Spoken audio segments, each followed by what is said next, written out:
Assalamualaikum warahmatullahi wabarakatuh. Alhamdulillahi wa kafa. Wassalatu wassalamu ala Sayyidina Muhammadin al-Mustafa wa ala alihi wa ashabihi ahli sidqi wal wafa, amma ba'd. Para ulama, para habaib, para masyayikh yang saya muliakan,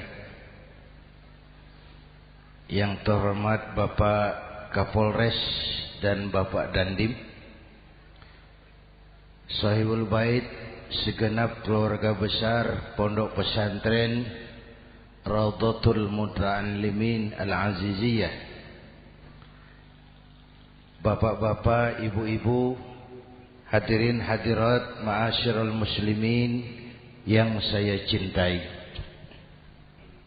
Saya bersyukur dapat menghadiri haflah Maulidin Nabiil Karim, dan saya bangga dan terharu dengan keberadaan Pondok Pesantren Raudhatul Muta'allimin Al-Aziziyah ini. Sekarang ini banyak orang bisa memberi contoh, tapi sedikit orang bisa menjadi contoh. Memberi contoh itu mudah, tapi menjadi contoh itu yang sulit. Oleh karena itu, pada kesempatan ini kita ingin mengambil contoh bagaimana Rasul melaksanakan perjuangan. Apa modal utamanya? Saya sampaikan 3 sajalah, mudah-mudahan selesai 10 menit. Yang pertama, modal utama perjuangan baginda Rasul adalah akhlakul karimah. Memperbaiki akhlak dengan akhlak. Oleh karena itu, Suramadu sudah selesai. Dari dan ke Madura jadi lebih mudah. Bahkan Madura akan jadi daerah industri. Tetapi yang kita ingin, Madura tetaplah Madura. Akhlak tidak boleh berubah. Zaman boleh berubah, akhlak tidak. Masa boleh berganti, tapi keyakinan tidak boleh mati. Nah, soalnya adalah kepada siapa kita harus berakhlak? Kita itu kan harus berakhlak kepada 2. Kita harus berakhlak pertama kepada Allah. Ini yang terpenting. 13 tahun Rasul berjuang di Mekah hanya memperbaiki akhlak kepada Allah. Menanamkan tauhid, meluruskan akidah, membangun keyakinan. 13 tahun di Mekah itu. Dengan perhitungan, kalau fondasi kuat, bangunan aman. Kalau fondasi melenceng, bangunan bengkok. Kalau fondasi rapuh, bangunan runtuh. Bangunan bagaimana fondasinya? Orang hidup bagaimana imannya? Kekuasaan dan jabatan baru ada manfaatnya kalau dipegang tangan orang beriman. Kalau tidak, yang muncul Fir'aun. Harta baru terasa manfaatnya kalau dipegang tangan orang beriman. Itulah sebabnya bangsa kita ini bukan cuma perlu orang pintar, kita perlu orang benar. Bahkan di masyarakat lebih baik benar tidak terlalu pintar ketimbang pintar tapi tidak benar.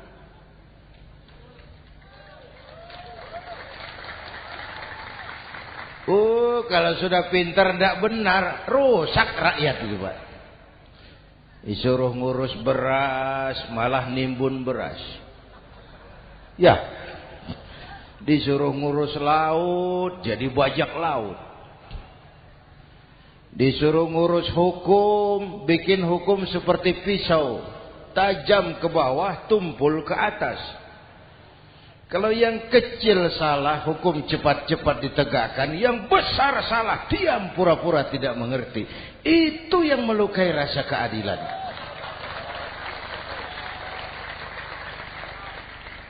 Mulai dari akhlak kepada Allah.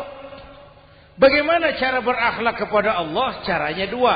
Pertama, jangan menyekutukannya dengan sesuatu pun.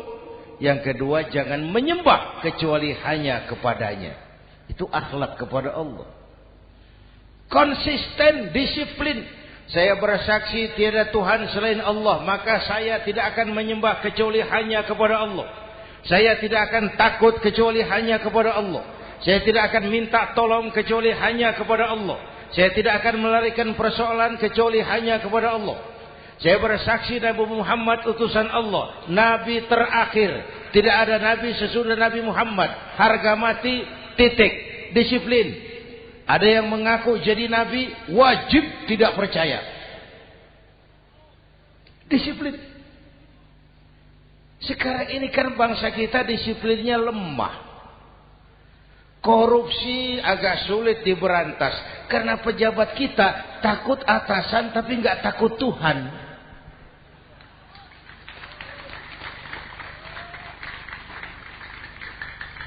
Itu sama dengan anak muda naik sepeda motor ngebut.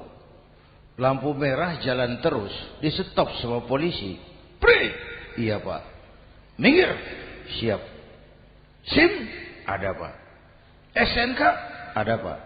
Tahu kau lampunya merah? Tahu Pak. Kenapa lewat terus? Saya nggak tahu ada Bapak. Itu disiplin kita. Tenang benar jawabnya, kayak orang nggak salah itu.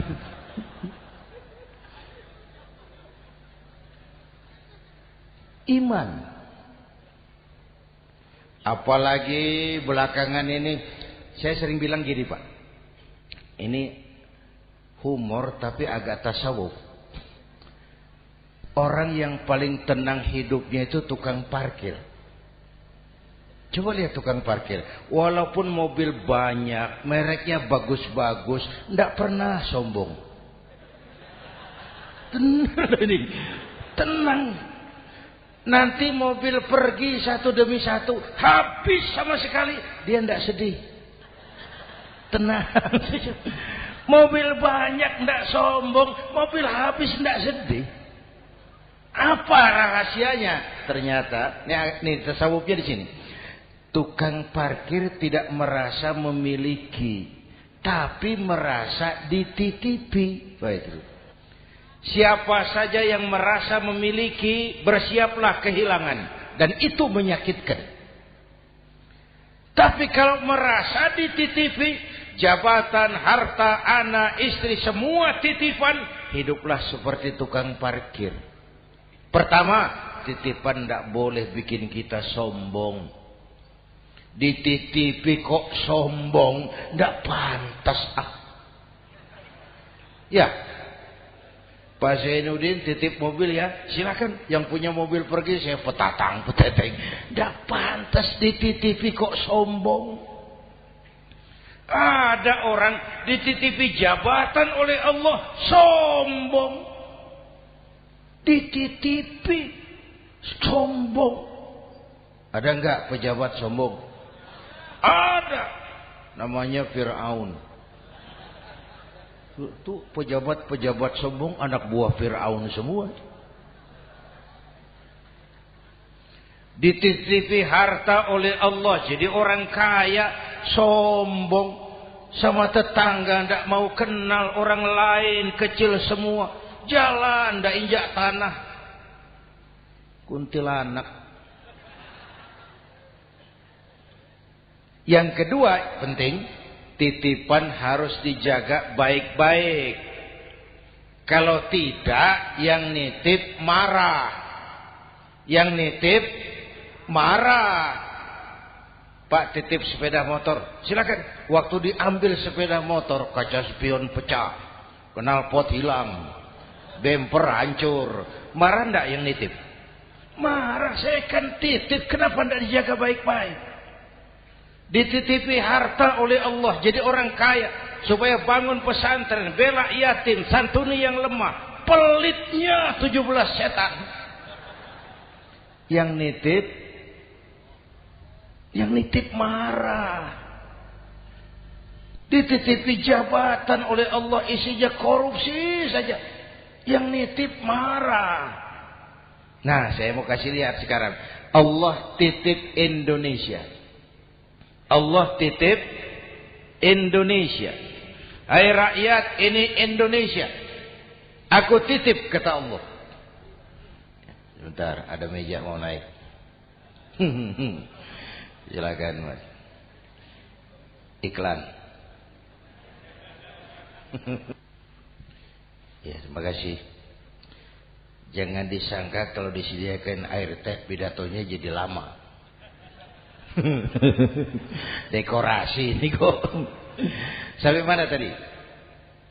Hai rakyat, ini Indonesia. Aku titip, kata Allah.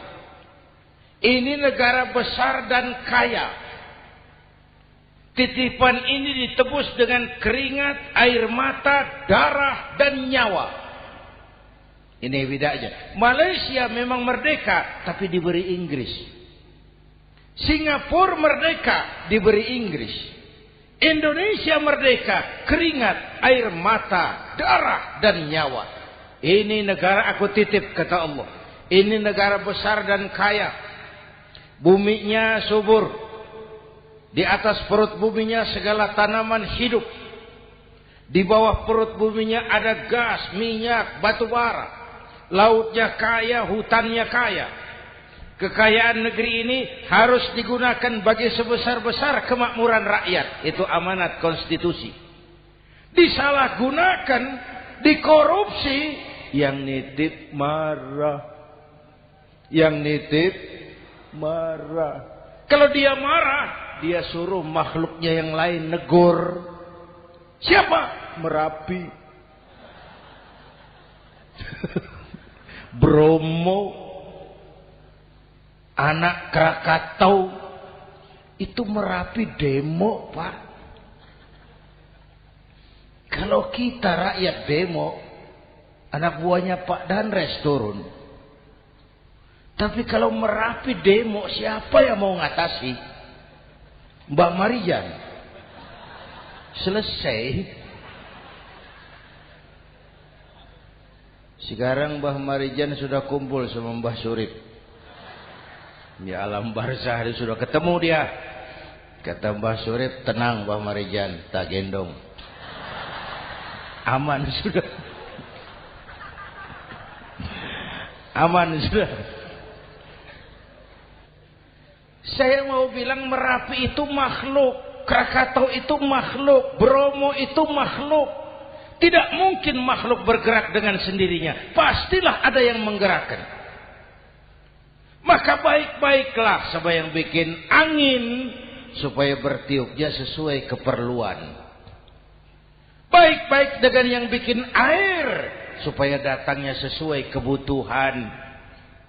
Baik-baik sama yang bikin gunung supaya meletusnya pelan-pelan.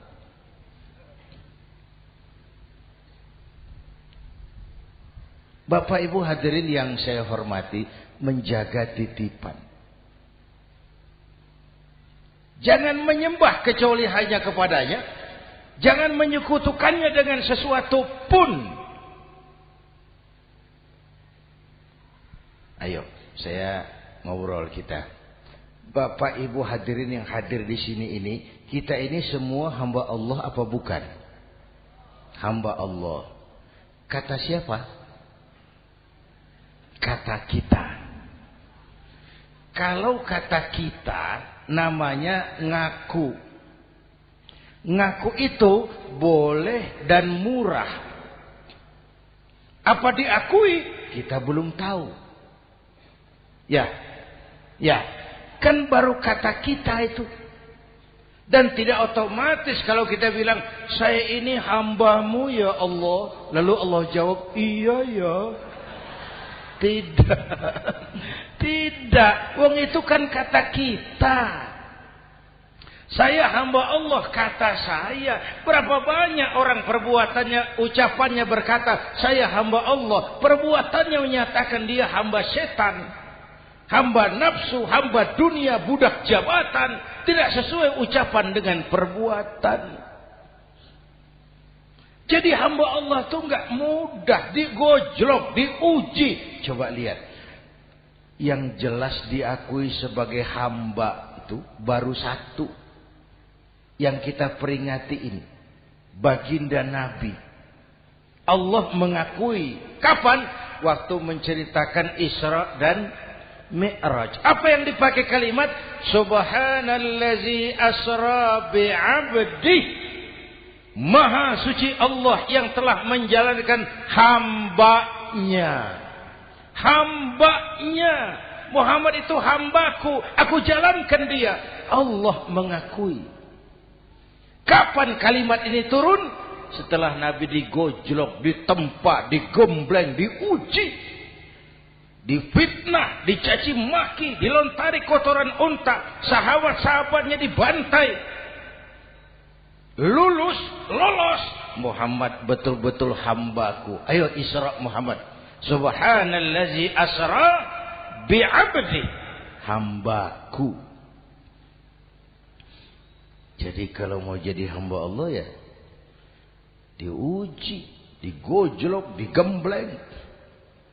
Nah, mari kita lihat kehambaan baginda Nabi.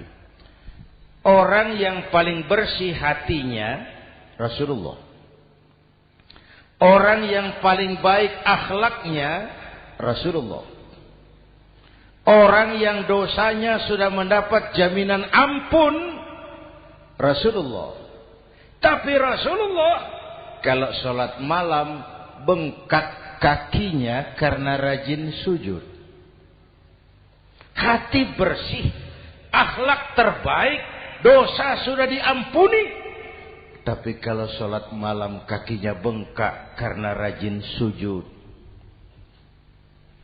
Saya tahu di sini juga banyak yang kakinya bengkak. Cuma urusannya apa? Itu urusan masing-masing. Pada tingkat seperti itu Rasulullah, saya perlu Allah, saya perlu Allah, saya perlu Allah. Yang 100 tahun kita bangun selesai oleh gempa 3 menit. Ya. Yang 100 tahun kita bangun ternyata selesai oleh gempa 3 menit. Kita perlu Allah. Kita perlu Allah. Makanya musibah itu kan kalau menimpa orang baik-baik namanya ujian. Kalau menimpa orang setengah baik itu paru-paru yang bikin malaikat bingung. Sholat rajin, maksiat tekun, baca Quran mau, fitnah orang hobi, ngaji nyolong jalan terus. Untung di sini nggak ada yang begitu. Di Jakarta banyak. Di sini insya Allah sama.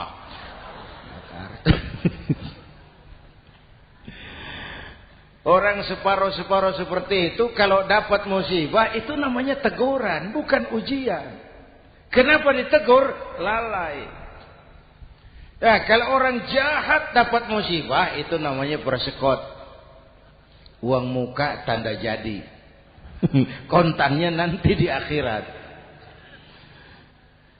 Kalau diuji, bukan saja harus sabar, tapi harus lulus.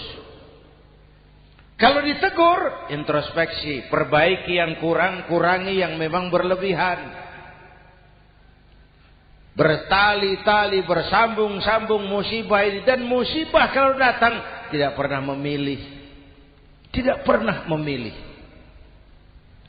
Bapak Ibu hadirin yang saya muliakan, jadi mari yang pertama jaga akhlak kita kepada Allah. Jangan menyekutukannya dengan sesuatu pun, jangan menyembah kecuali hanya kepadanya.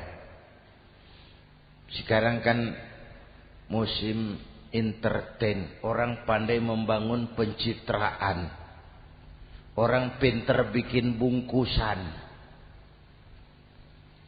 Sekarang ini kiai sama dukun tipis bedanya. Bener Pak. Pemburu hantu pakai sorban, pakai gamis. Nanti kiai pakai helm. Atribut sudah kacau sekarang ini. Siapa pakai apa, siapa mau jadi apa, tidak jelas. Sementara masyarakat kita memang agak kutil, kurang teliti, cepat heran, gampang kagum. Pernah terjadi suatu saat tabrakan di jalan. Wah, keras sekali. Korban jatuh berlumur darah. Dikerubungi orang banyak. Datang wartawan. Mau ambil gambar dari dekat sulit. Banyak sekali orang ngerubung. Dia cari akal. Tolong, saya dikasih jalan ke dekat korban. Orang menoleh semua. Saudara siapa? Saya bapaknya korban. Dia mengaku bapaknya korban. Ya orang minggir semua. Minggir, ada bapaknya korban. Orang minggir semua, dia maju ke depan korban. Sampai di depan korban, pucat mukanya itu wartawan. Kenapa? Yang ketabrak anak monyet, Pak. Dia sudah ngaku bapaknya korban.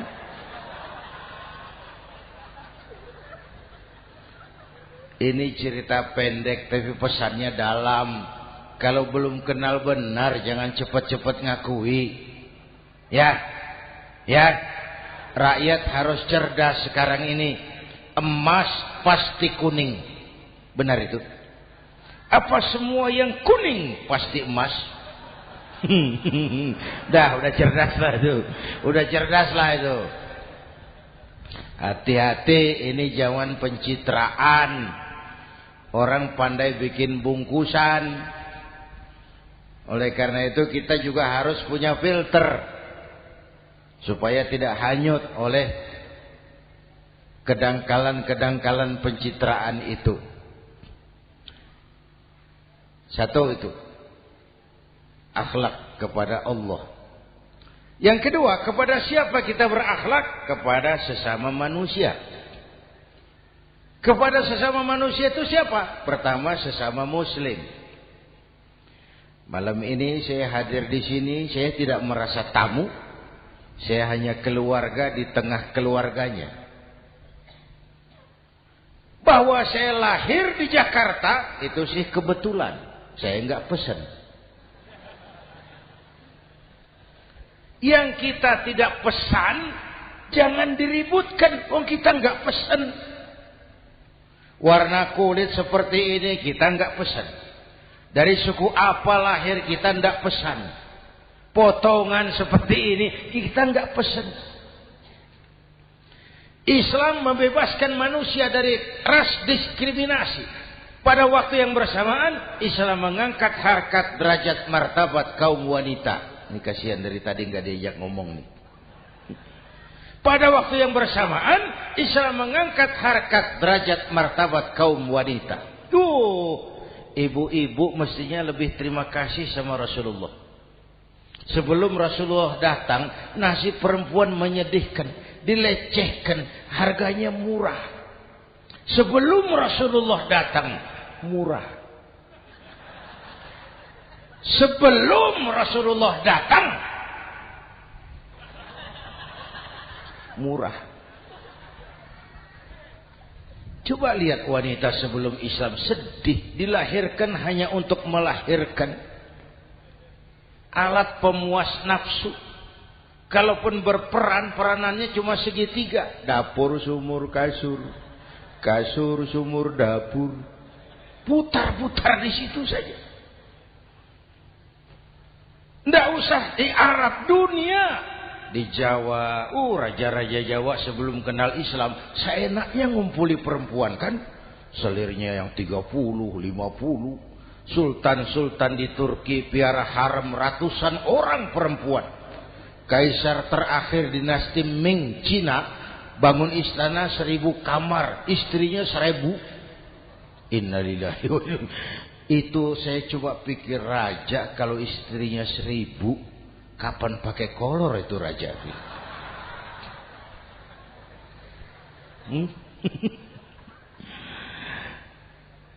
Rasulullah datang terenyuh, an-nisa imadul bilad. Perempuan jangan diperlakukan begitu. Perempuan tiang negara. Kalau baik perempuan baik negara. Kalau rusak perempuan hancur negara. Waktu ditanya, ya Rasul, siapa yang paling harus saya taati di dunia? Ibumu. Setelah itu siapa lagi? Ibumu.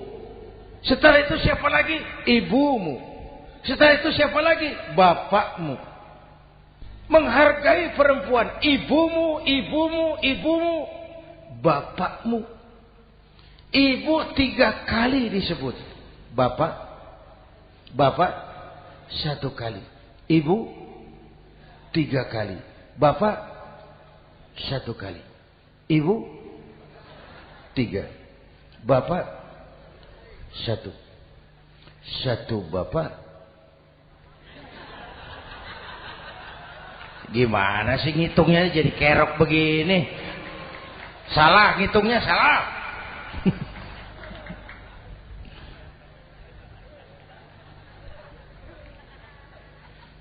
Lalu dicairkan kehidupan kemasyarakatan di masjid. Masya Allah, masjid itu pendidikan demokrasi betul. Pertama, siapapun masuk masjid, copot sandal, buka sepatu. Benar itu? Ini masyarakat yang mau kita bangun. Tidak ada warga negara kelas 1. Semua sama. Lurah masuk masjid, buka sepatu, rah. Camat masuk masjid, buka sepatu, mat. Gubernur masuk masjid, buka sepatu, Nur. Nikmatnya masyarakat masjid. Nikmatnya masyarakat masjid. Coba.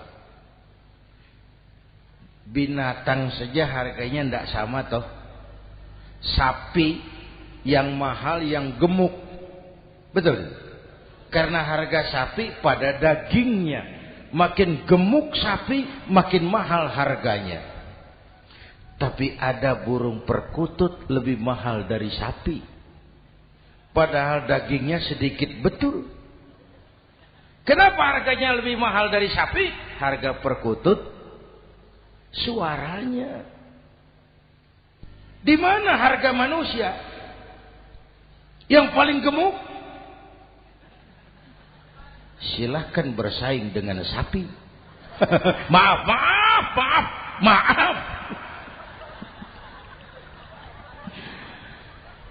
Inna akramakum indallah atqakum. Masyarakat masjid. Sudah copot sandal, buka sepatu? Sudah. Masuk ke dalam sholat berjamaah. Kalau sudah ke dalam sholat berjamaah, tidak pernah kita usil dari mana orang datang. Yang penting kemana dia menghadap. Itu masyarakat masjid. Dari mana kamu? Dari kidul, Pak, madhab ngulon. Kamu dari mana? Dari lor, Pak, madhab ngulon. Kamu dari mana? Dari kulon, madhab ngulon juga. Ini kan konsep bineka tunggal ika. Dari manapun orang datang, apapun warna kulitnya, dari suku apapun ia dilahirkan, kalau akidahnya sama, itu saudara kita. Lalu sholat berjamaah. Apa itu? Hidup bermasyarakat, berbangsa dan bernegara. Harus ada imam, harus ada makmum. Kenapa? Ini saya harus agak hati-hati ya. Pakai sarung angin ini. Apa tadi? Ngomong apa saya? Salat berjamaah, bermasyarakat, berbangsa dan bernegara. Ada imam, ada makmum. Siapa makmum? Kita ini rakyat. Siapa imam? Para pemimpin negara. Apa bedanya? Imam harus dipilih. Makmum nggak usah. Coba baca kitab fikih yang setebal apapun, nggak ada bab pemilihan makmum. Nggak usah, makmum nggak usah dipilih.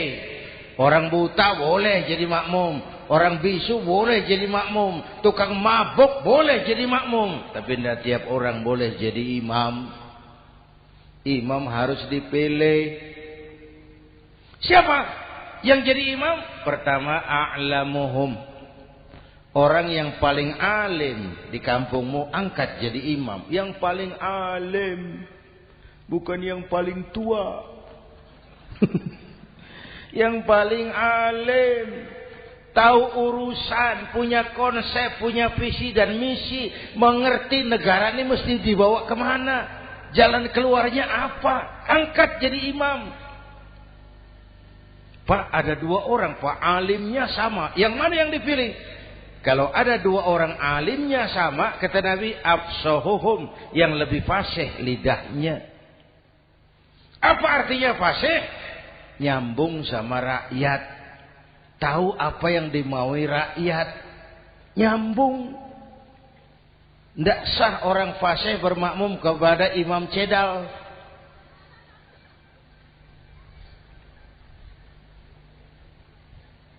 Kenapa, Bu? Nyambung. Capek kalau punya imam gak nyambung sama makmum. Makanya kalau sudah jadi imam, pesan Nabi apa? Idza amma ahadukumun nasa falyukhaffif. Kalau kamu jadi imam, ringankan sholat kamu, jangan terlalu panjang. Itu makmum tidak sama kekuatannya. Ada yang tua renta, diri saja sudah gemetar. Ada makmum yang punya darah tinggi, kalau sujud lama kepalanya sakit. Ada makmum yang sudah janji habis sholat mau terima uang. Jangan kalau sudah jadi imam di kota, sholat isya berjamaah, rakaat pertama selesai Fatihah, Yasin, bubar makmum itu. Jadi imam jangan terlalu lama. Kayak Husni Mubarak tuh, kelamaan jadi imam, 30 tahun, rakyat capek.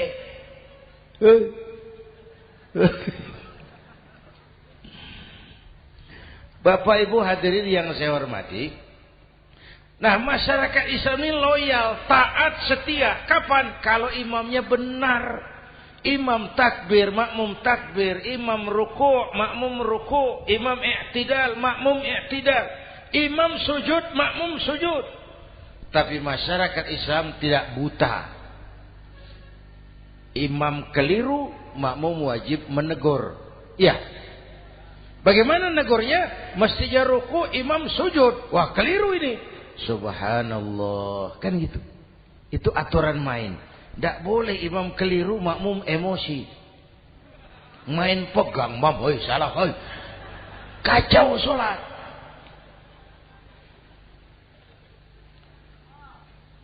Imam buang angin. Apa makmum lalu berkata, demi kesetiaan saya kepada imam, imam buang angin, saya lebih keras lagi. Goblok.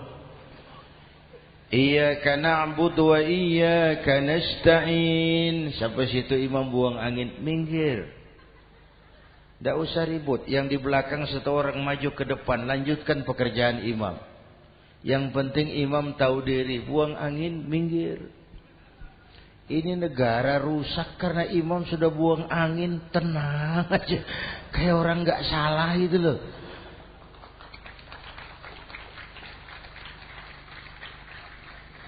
Selesai sholat dikasih tahu imam tadi buang angin ya, sedikit. Apa kalau nggak sedikit lalu nggak rusak sholat itu?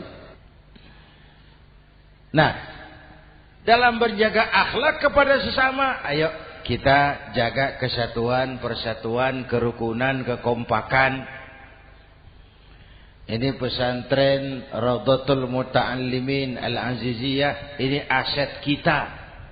keberadaannya, pengembangannya, kelangsungannya, bukan sekedar tanggung jawab pengurusnya, tanggung jawab kita sesuai dengan bidang dan kemampuan masing-masing.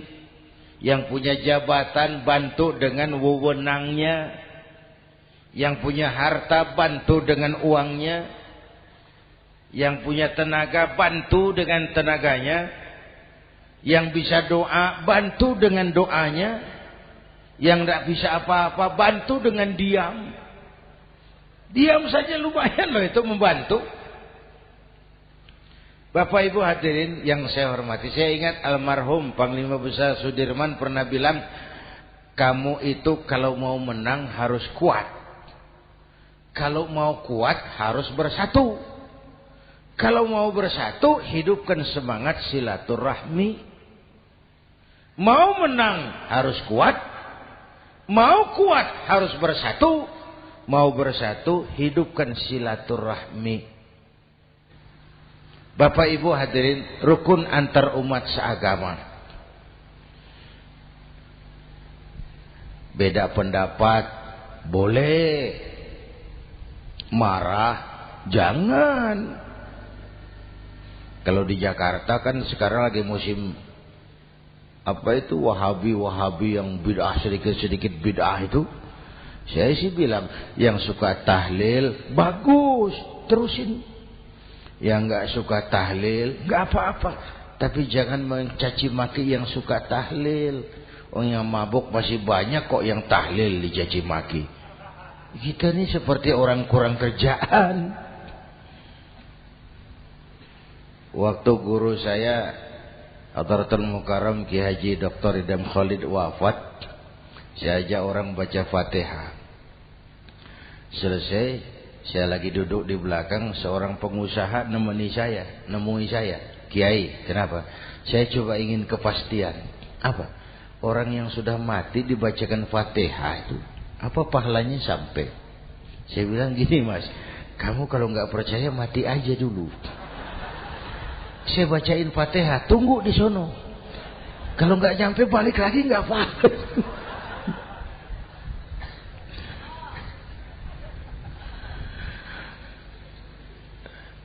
Depan rumah saya itu ada masjid, Pak, pakai beduk seperti itu. Ada teman saya, Kiai, pakai beduk masjidnya. Iya pakai. Kan Rasulullah tidak pakai. Tidak memang. Bid'ah tuh. Loh, siapa bilang? Beduk itu bukan agama, itu budaya, tanda masuk waktu. Bukan manggil orang sholat. Manggil orang sholat pakai azan. Tanda masuk waktu, itu hebatnya Wali Songo, pakai beduk. Kalau nggak mau pakai beduk boleh, teriak-teriak juga boleh. Maghrib, boleh. Tapi Wali Songo kan bijaksana, pakai beduk saja, sekali pukul satu desa dengar. Itu bijaksananya dakwah Wali Songo. Kalau beduk dianggap bid'ah, miskin kita. Itu budaya. Seperti sepeda motor, itu budaya. Kalau beduk dia nggak bid'ah, sepeda motor bid'ah itu Rasulullah nggak pakai, jual, beliin unta.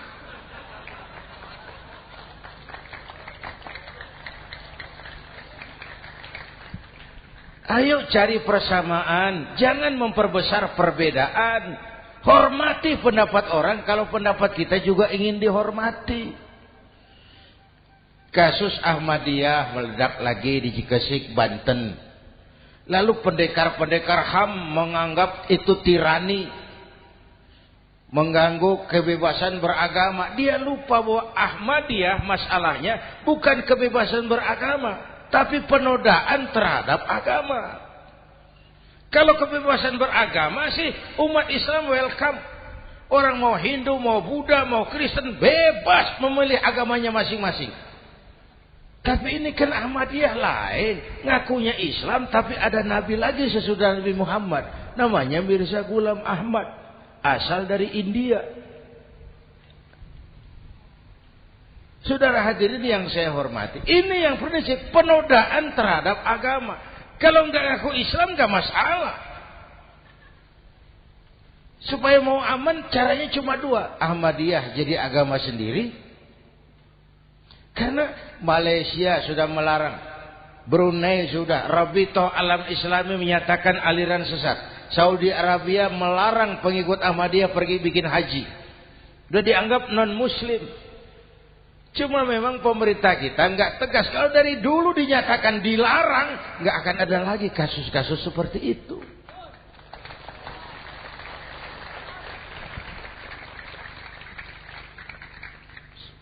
Nah, selain itu kita umat juga harus disiplin. Coba sudah berapa banyak nabi bermunculan di Indonesia. Dan Indonesia ini saya heran, Indonesia ini pasar bagus, Pak. Kalau ada nabi, ada aja pengikutnya, saya heran tuh. Indonesia ini pasar bagus. Ada Ahmad Musaddiq Al-Qiyadah, jadi nabi. Konsultan bulu tangkis jadi nabi. Dapat wahyunya di Bogor.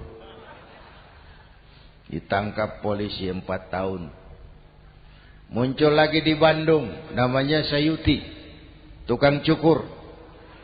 Ngaku dapat wahyu, jadi nabi, ditangkap polisi lagi 2 tahun.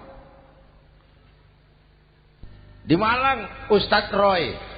Ya, sebenarnya petinju dia masuk Islam, mu'alaf. Belajar Islam tidak pakai guru.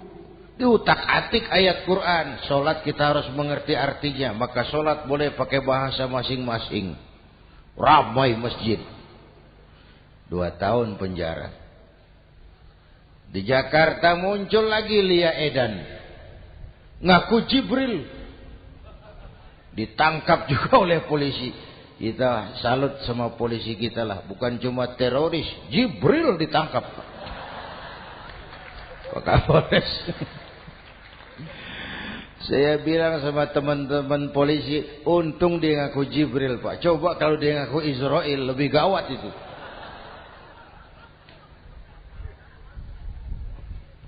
Yang parah, antara Cirebon Losari dia, perbatasan Jawa Tengah Jawa Barat, pernah muncul agama baru namanya agama Jasun. Agama Jawa Sunda. Agama Jasun, Jawa Sunda. Yang jadi nabi Tugimin. La haula wala quwata. Saya bilang ini jangan jadi nabi, jadi kiai juga nggak angker ini. Al Mukarram Bapak Kiai Tugimin. Nggak enak. Yang lebih ndak enak solawatannya loh itu. Kalau kita kan tadi nikmat tuh, ya Habibi ya Muhammad, nikmat rasanya tuh. Coba ganti sama yang tadi. Wah, enggak. Ya Habibi ya Tugimin. Enggak enak itu.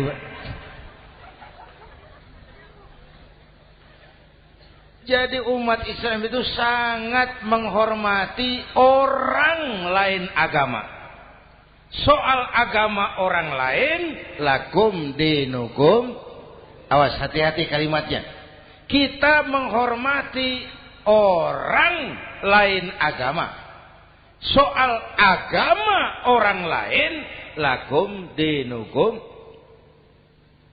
Kita memang yakin cuma Islam agama yang benar, tapi bukan berarti kita boleh menghina agama orang lain. Kenapa? Kalau agama kita yang dihina, kita kan sakit hati. Orang lain sama dong.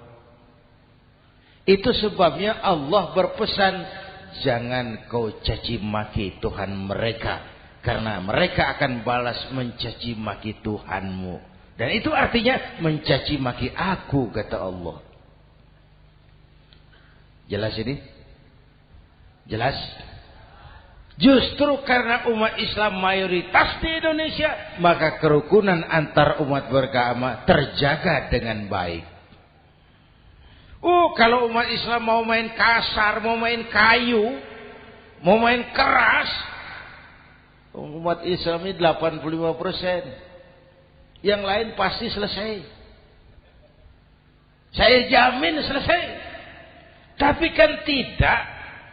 Kita sadar betul ini negara Pancasila. Kita sadar betul bahwa kita harus menghargai orang lain agama. Menjaga kerukunan, rukun antar umat beragama. Yang ketiga, rukun antar umat beragama dengan pemerintah. Dulu kiai saya bilang, sultanun zulum khairum min fitnatin tadum. Pemerintah yang jelek pun sebenarnya masih lebih lumayan ketimbang tidak ada pemerintahan. Kalau itu ukurannya. Coba umpama nanti Pak SBY sudah terlalu pusing, lalu pengumuman jam 000. Seluruh rakyat Republik Indonesia saya umumkan mulai malam ini tepat jam 000 pemerintah bubar. Ayo bayangkan seperti apa kita tanpa pemerintah. Hukum rimba. Yang kuat menekan yang lemah, yang kaya merampok yang miskin. Rumah saudara dirampok, lapor ke polisi, kata Kapolres, maaf polisi baru bubar. Hak asasi diinjak-injak, lapor ke pengadilan, pengadilan bubar. Masih ada pemerintah saja yang kuat suka menekan yang lemah. Apalagi kalau tidak ada pemerintah. Karena itu ulama dan umara dua pilar utama. Kalau kuat keduanya, kuatlah masyarakat. Kalau rapuh keduanya, maka rapuhlah juga masyarakat.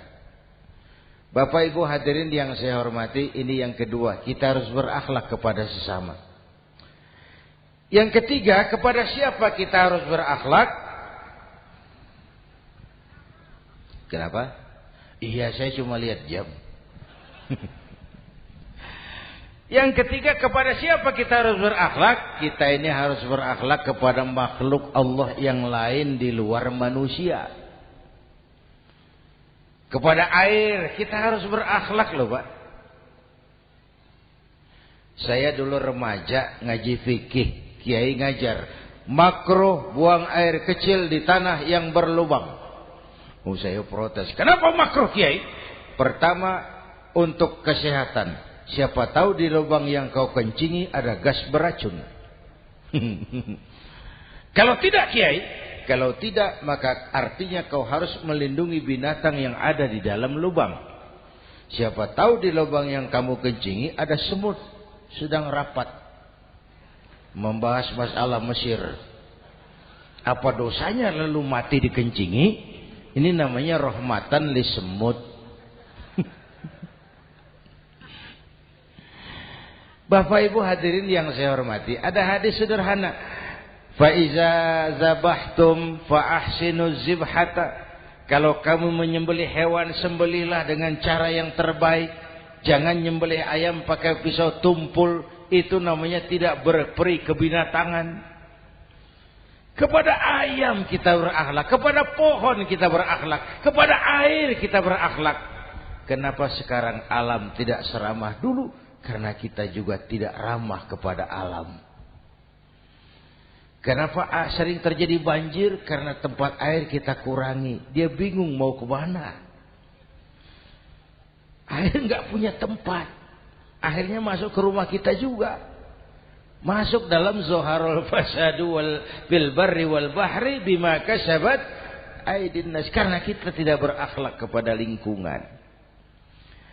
Bapak Ibu hadirin yang saya hormati. Jadi itu yang pertama. Modal utama perjuangannya akhlakul karimah. Mau sukses utamakan akhlak. Industrialisasi boleh terjadi di Madura. Jalan berhotmik licin, oke. Listrik masuk desa, alhamdulillah. Tapi akhlak jangan berubah, akidah jangan goyah.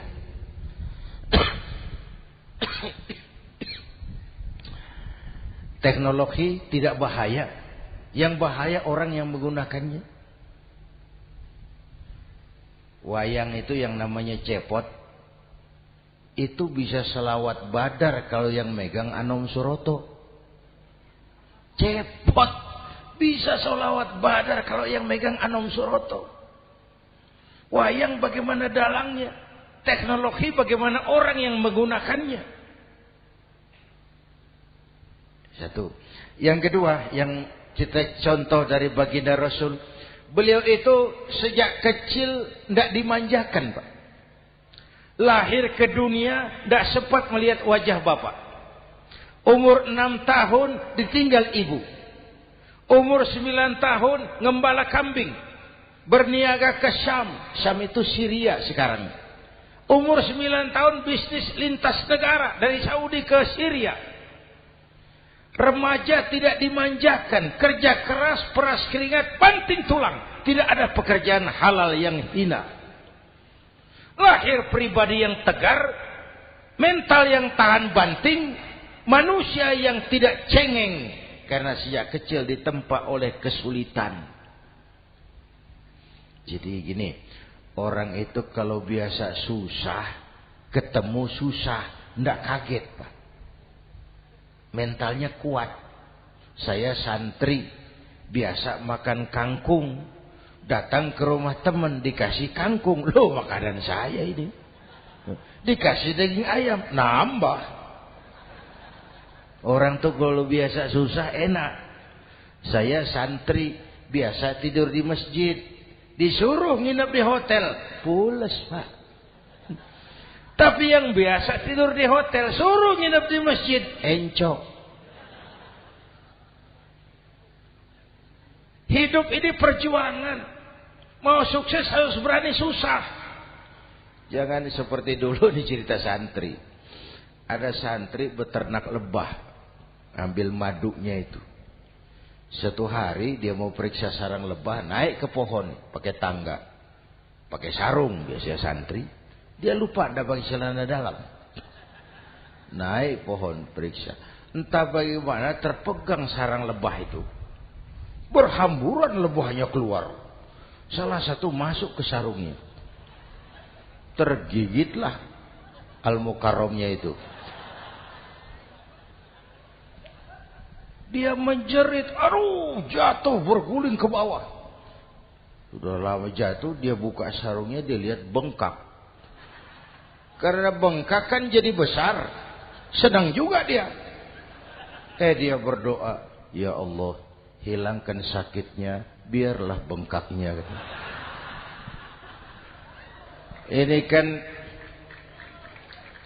Ini doa orang nggak konsekuen. Bengkak dan sakit itu paket. Mau bengkak ya harus berani sakit. Masa sakitnya bengkaknya mau, sakitnya nggak mau. Itu satu tuh.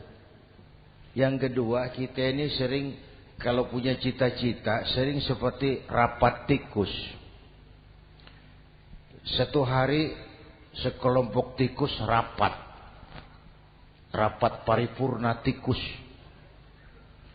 untuk mengantisipasi bahaya kucing. Bagaimana supaya kucing itu jangan lagi mengganggu kita. Akhirnya ada yang mengusulkan begini, bagaimana kalau di leher kucing kita gantungkan lonceng, supaya kalau dia datang dari jauh suaranya sudah kedengaran dan kita bisa lari menyelamatkan diri. Wah, cerdas dia. Setuju. Setuju semua. Setuju. Bagus. Nah, oke. Waktu pembicaraan dilanjutkan, tikus mana yang mau menggantungkan lonceng ke leher kucing? Rapat bubar. Setuju, akur. Iya. Waktu kerja selesai.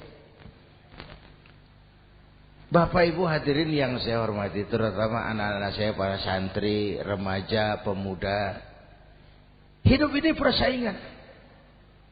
Bapakmu tamat SD, nak kau sarjana. Bapakmu cuma jadi RT, nak kau camat.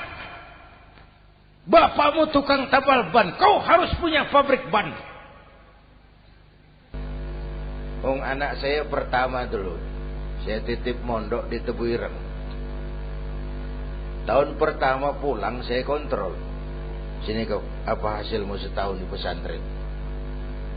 Dia sodorkan saya sebuah piagam penghargaan juara lomba pidato di pondoknya.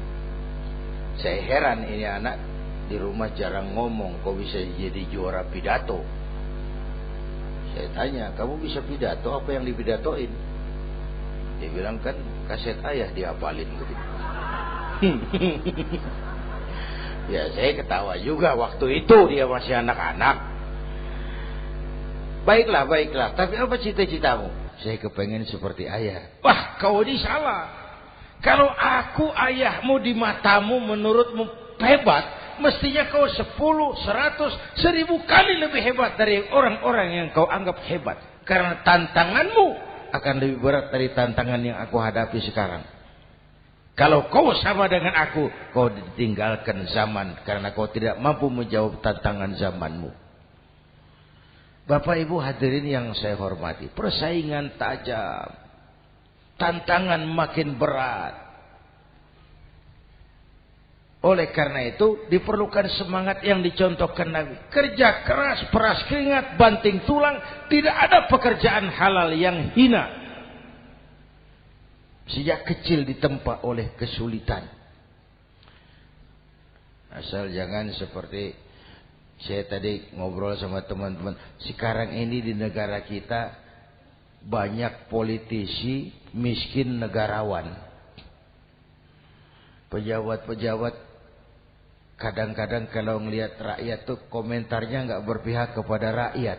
Saya ingat waktu Mentawai dihantam gempa, Nias hancur, infrastruktur hancur, rumah rakyat luluh lantak. Ketua DPR Pak Marzuki Ali bilang, bagaimana itu rakyat? Ya itu resikonya punya rumah di pinggir laut. Waduh, ini bukan komentar pemimpin. Rakyat lagi susah kok dibilang kayak gitu. Saya prihatin dengan ucapan kayak gitu.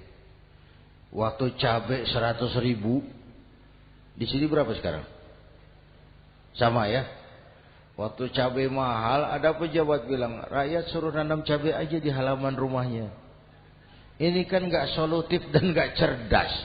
Cabai naik, rakyat suruh nanam cabai. Nanti beras naik, rakyat suruh nanam padi. Yang saya khawatir kalau telur mahal. Apa rakyat suruh bertelur gitu? Ini kan gak cerdas dan gak solutif. Bapak Ibu hadirin yang saya hormati, apalagi tadi sudah saya bilang di awal, kita ini bangsa yang ditempa oleh kesulitan. Mau merdeka saja dengan keringat, air mata, darah dan nyawa. Kita tidak boleh cengeng menghadapi kesulitan ini. Tegar, tahan uji, tahan banting, dan seterusnya. Itu hal yang kedua. Yang ketiga, terakhir, Rasulullah itu sosok yang ibadahnya luar biasa. Tadi sudah saya jelaskan sebagian. Ibadahnya luar biasa. Ayo kita bantu keamanan negeri kita ini. Dengan apa? Istighfar. Wa ma kana Allahu mu'adzibahum wa hum yastaghfirun. Allah tidak akan turunkan bencana selagi di tengah mereka masih banyak orang-orang yang istighfar. Rasulullah yang dosanya sudah diampuni sehari 100 kali istighfar. Ayo kita ngobrol ini. Pak, saya ini Zainuddin ini, kalau mengharap masuk surga dengan amal yang saya kerjakan sendiri, rasa-rasanya tipis harapan. Benar. Sholat saya berapa banyak saya tahu. Sedekah saya berapa duit saya tahu. Dosa saya berapa banyak saya tahu. Lalu saya baca sejarah. Nabi Adam dosanya 1. Makan buah khuldi. Dikeluarkan dari surga. Nabi Adam dosanya 1. Dikeluarin. Kita dosanya banyak. Kepengen masuk. Ini enggak nyambung ini. Nabi Adam dosanya 1, dikeluarin dari surga. Kita dosanya banyak, kepengen masuk. Enggak nyambung. Apa yang bikin saya besar hati? Apa yang bikin saya optimis? Ada 2, Pak. Pertama yang disebut rahmat Allah. Yang kedua disebut syafaat Rasulullah. 2 itu, Pak. Oh, kalau kita ini insya Allah nanti sampai ke surga, amin. Amin. Kalau kita ini sampai ke surga, Pak, saya jamin itu bukan karena amal kita, itu karena rahmatnya Allah. Ndaklah seberapa banyak sih amalan kita mau menggapai surga. Kalau bukan karena rahmatnya Allah, sulit sampai ke sana. Manusia, dosamu besar, tapi lihat rahmatku lebih besar. Manusia, salahmu banyak, tapi ampunanku lebih banyak. Kau nangis di hadapanku, aku senyum melihatmu. Kau berjalan menujuku, aku berlari menyambutmu. Istighfarnya sehari 100. Lalu ada hadis qudsi. Inni la ahammu bi'azabi ibadi. Kadang-kadang aku pengen turunkan azab bencana kepada manusia. Tapi ketika aku melihat 3 perkara, murkaku surut, bencana aku tarik kembali. Coba perhatikan hadis qudsi ini. Allah mau marah hendak jadi, bencana ditarik, musibah diangkat. Kenapa? Ada yang meredam murka Allah. Allah enggak jadi marah. Siapa? Pertama, suyukhan rukka. Aku lihat orang-orang tua tengah malam sujud sambil berlinang air mata, nangis di hadapan Allah. Itu kita hutang jasa loh, Pak, sama orang-orang yang tengah malam sujud, nangis di hadapan Allah. Lihat yang begitu Allah tidak jadi marah. Saya tahu nih bapak-bapak ini, ibu-ibu kan suaminya sering bangun tengah malam ya Bu. Kencing.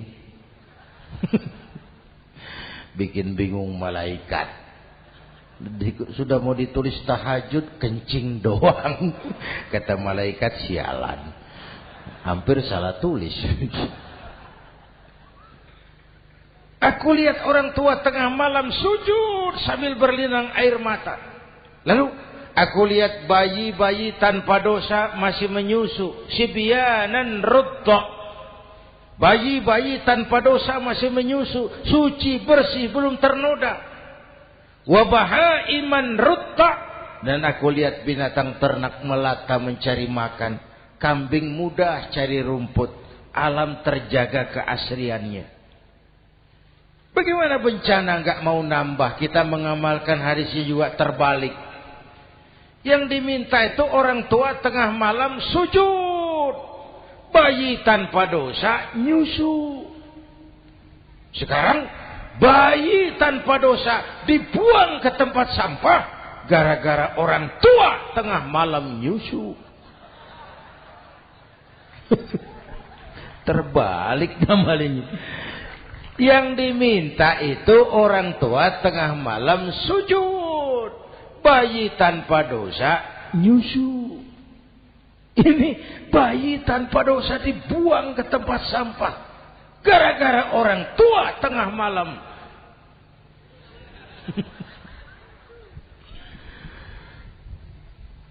Bapak Ibu hadirin yang saya hormati, rahmat Allah kita perlu. Yang kedua, syafaat Rasulullah. Mari saya cerita syafaat sedikit. Ini sudah jam 00:05 ya. Ini kalau hitungan Indonesia ini sudah ganti hari. Jadi inilah ceramah terpanjang di dunia. Bayangkan saya pidato dari hari Selasa sampai hari Rabu.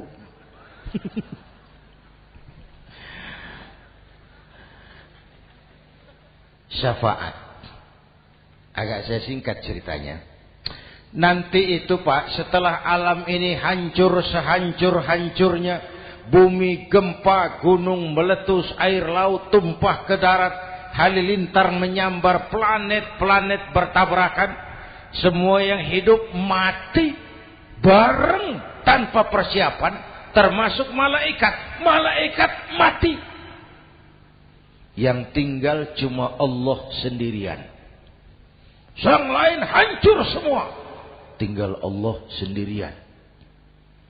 Allah patroli. Berseru-seru.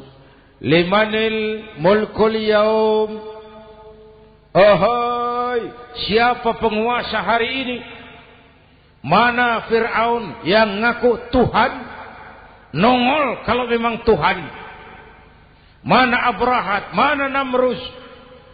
Mana itu Benito Mussolini? Mana itu Adolf Hitler? Mana itu Hosni Mubarak? Penguasa-penguasa yang ngaku berkuasa, nongol kalau memang penguasa. Gak ada yang jawab, Pak, semua sudah rebah. Allah lalu berkata, La ilaha illa ana. Ternyata tidak ada Tuhan lain selain aku. Allah sombong waktu itu. Kalau Allah sombong itu pantas. Hadis qudsi mengajarkan al-kibriya'u libasi. Sombong itu pakaianku, kata Allah. Cuma aku yang pantas pakai. Kamu manusia nggak pantas pakai pakaianku, kebesaran. Pakaian Allah mau dipakai. Sombong itu pakaian Allah. Cuma Allah yang pantas pakai. Nanti itu yang pertama dihidupkan bukan kita, malaikat dihidupkan lebih dulu. Tiupan pertama, malaikat hidup semua. Diatur panitia akhirat. Yang nyambut tamu siapa? Yang pimpin marawis siapa? Malik, siap. Sediakan neraka. Aku mau bakar itu bajingan tengik yang waktu di dunia nggak mau sujud, jauh dari ulama, tinggal di masyarakat jadi biang kerok, sama yatim kejam. Sediakan neraka. Baik. Ridwan, iya, sediakan surga. Aku mau balas hamba-hambaku yang waktu di dunia rajin sujud, dekat dan cinta kepada ulama, santun kepada yatim, suka menolong orang yang memerlukan pertolongan. Baik. Jibril, Mikail, iya, ke surga. Untuk apa ya Rabb? Ambil kendaraan bernama Buraq, turun ke alam, cari di mana kubur kekasihku Muhammad, bangunkan dari kuburnya, bawa ke surga. Turun Jibril dan Mikail, cari kubur Nabi. Alam sudah hancur-hancuran. Jangan cari kuburan, cari bangkalan aja nggak ketemu. Bingung dua-dua. Jibril sebelah mana kubur Nabi? Nggak tahu Mikail. Lalu dua-duanya sujud. Sujud mohon pertolongan Allah. Dengan izin Allah terbuka kubur Nabi. Allahumma sholli alaihi wa ala alihi. Bangun dari tidur seperti orang bangun dari kubur seperti orang bangun tidur Nabi. Mengusap mata. Menoleh ke kanan Jibril, menoleh ke kiri Mikail. Lalu tanya, ayu yaumin hadza ya Jibril? Ini hari apa Jibril? Ini hari apa? Hadza ma wa'ada ar-Rahman. Ini hari yang dijanjikan Allah Muhammad. Ini kiamat. Kiamat Jibril? Kiamat. Jibril, kalau memang ini hari kiamat, aina ummati? Umat saya mana Jibril? Umat saya mana? Allah karim. Belum pernah saya lihat di dunia ada satu pemimpin yang begini besar cintanya kepada umatnya seperti baginda Rasul. Dari dunia sampai akhirat beliau cinta kita. Dari dunia sampai akhirat beliau bela kita. Bangun dari kubur, tahu hari sudah kiamat. Yang pertama ditanya, aina ummati? Umat saya mana Jibril? Kita yang ditanya. Kalau saya yang pertama dibangkitkan dari kubur, lain pertanyaannya. Ini hari apa Jibril? Kiamat Zainuddin. Oh, bini saya mana Jibril? Nabi enggak tanya Khadijah wala Fatimah wala Aisyah, aina ummati? Umat saya mana Jibril? Umatmu? Iya. Kau manusia pertama yang dibangunkan dari kubur. Yang lain masih dikubur. Oh. Lalu kita ke surga Muhammad. Perintah Allah, perintah Allah. Sampai di surga seperti orang tidak betah Nabi itu. Resah, gelisah, mondar-mandir, mukanya murung. Yang punya surga kan negur, Muhammad, labbaik ya Rabb. Tidak enak di surga ya? Enak. Kok kamu seperti orang nggak kerasan gitu, resah, gelisah? Kenapa? Saya teringat umat saya ya Allah. Umat saya bagaimana nasibnya? Iya, saya sudah enak di DPR. Salah. Saya sudah enak di surga. Gaji cukup, kursi empuk, dapat mobil dinas. Lah, umat saya yang waktu kampanye kepanasan itu gimana nasibnya?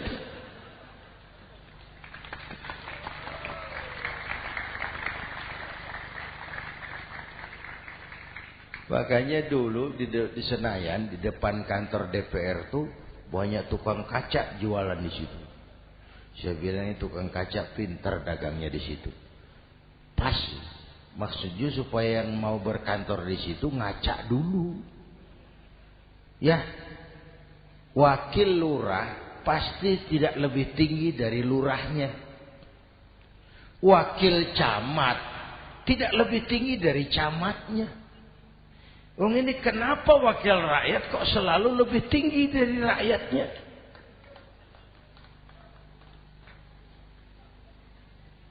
Kan yang memberikan mandat kita rakyat. Kemerdekaan bertujuan mengantarkan rakyat ke gerbang kesejahteraan. Lalu rakyat mempercayai tugas itu kepada pemerintah dan wakilnya di DPR. Saya percayakan kamu mengantarkan rakyat ke gerbang kesejahteraan. Itu amanat Undang-Undang Dasar. Biasanya yang diantarkan sampainya lebih dulu biasanya. Yang diantar sampai lebih dulu, yang mengantar nyusul, namanya ngantar belakangan. Ini lebih cepat wakil rakyatnya makmur daripada rakyatnya. Yang mau ngantar makmurnya lebih dulu dari yang mau diantar. Yang diantar kelelerahan di jalanan, yang mengantar udah sampai. Jadi bagaimana Muhammad? Saya minta izin mau keluar, tengok saya punya umat. Saya potong ceritanya. Saat manusia dibangkitkan dari kuburnya masing-masing, Masya Allah, Masya Allah. Saya nggak sanggup bayangkan. Jumlah manusia yang hidup di muka bumi sekarang kan 6 miliar. Cina berdua India 2,5 miliar. Cina 1,5 miliar, India 1 miliar rakyatnya. Berdua sudah 2,5 miliar. Itu kalau kencing bareng, banjir besar. Bayangkan manusia dari awal sampai akhir berapa puluh miliar kumpul di padang mahsyar. Subhanallah. Sibuk, panik, bingung mau disidang di hadapan Allah. Sebagian kumpul di pojokan berunding. Kita mau disidangi. Terus ayolah kita cari bantuan. Kemana? Adnan Buyung. Begini. Kita ini kan anak cucu Nabi Adam. Pantas dong kita minta tolong sama beliau. Yuk, setuju. Berangkat cari Nabi Adam. Ya Adam, anta abal bashar. Adam, tuan datuknya manusia. Kami cucu kamu. Anak turunan kamu mau disidang. Tolong kami Adam, tolong. Kata Nabi Adam, Quraisy mas. Rombongan Jawa. Aku naik mumet lagi. Sama Nabi Nuh saja. Nuh bilang, tidak bisa. Saya juga punya masalah. Pernah minta obat ditenggelamkan. Ibrahim barangkali. Semua Nabi hand up. Angkat tangan. Dikala itu. Yauma la yanfa'u malun wala banun. Di mana harta tidak ada lagi artinya. Anak-anak tak jadi beban. Tiap orang sibuk dengan urusannya sendiri-sendiri. Saat itu ada satu pemimpin. Allahumma salli alaihi wa ala alihi. Diizinkan Allah. Dikala semua nabi yang lain angkat tangan hand up, beliau malah ummati ana laha. Ta'ala ummati, ta'ala ummati. Umatku sini, umatku sini. Beliau memanggil-manggil umatnya. Yang bagaimana yang dipanggil? Ada hadis, inna ummati ya'tuna yaumal qiyamah ghurran muhajjalin min atharil wudu. Umatku besok di akhirat datang menghadap Allah dengan muka bersinar-sinar karena sering wudu. Sering wudu kan sering sujud. Masa cuma wudu tapi enggak sujud? Itu nanti tidak usah mengaku Rasul yang panggil, sini umatku. Tapi kalau muka enggak pernah wudu, enggak pernah sujud, merangkak di depan Nabi, saya umatmu ya Rasul. Kata Nabi, umat saya enggak ada yang kumbal gini. Dikala itu beliau berkenan memberikan syafaat. Syafaat itu saudara-saudara, saya pakai sarung, sobek sedikit. Syafaat itu nambeli, itu loh. Salat saya kurang sedikit, sedekah saya campur riak sedikit, puasa saya tidak ikhlas sedikit, ditutup dengan syafaat. Saya mau dagang, perlu modal 20 juta, saya punya uang 15 juta, yang 5 juta syafaat. Jadi harus ada modal. Kalau sholat tidak pernah, sedekah tidak pernah, lalu syafaatnya dari mana? Yang dapat tambelan itu yang punya sarung bolong, punya sarung sobek, ditambal dengan syafaat. Lah kalau tidak ada sarung, apa yang mau ditambal? Ya. Nah, mudah-mudahan kita semua mendapat rahmat Allah dan mendapat syafaatnya Rasulullah Sallallahu Alaihi Wasallam. Bapak Ibu hadirin, sudah 7:30 lewat 4 jam. Saya pun kangen, tapi hari sudah larut. Insya Allah lain kesempatan kita jumpa lagi. Terima kasih kepada Al-Mukarramun, para ulama, para habaib, pengasuh pesantren Raudhatul Muta'allimin Al-Aziziyah, dan semua yang hadir. Mudah-mudahan yang saya sampaikan ada manfaatnya. Usikum wa iyaya bitaqwallah. Aqulu qawli hadza fa astaghfirullahal azim li wa lakum. Wassalamu alaikum warahmatullahi wabarakatuh.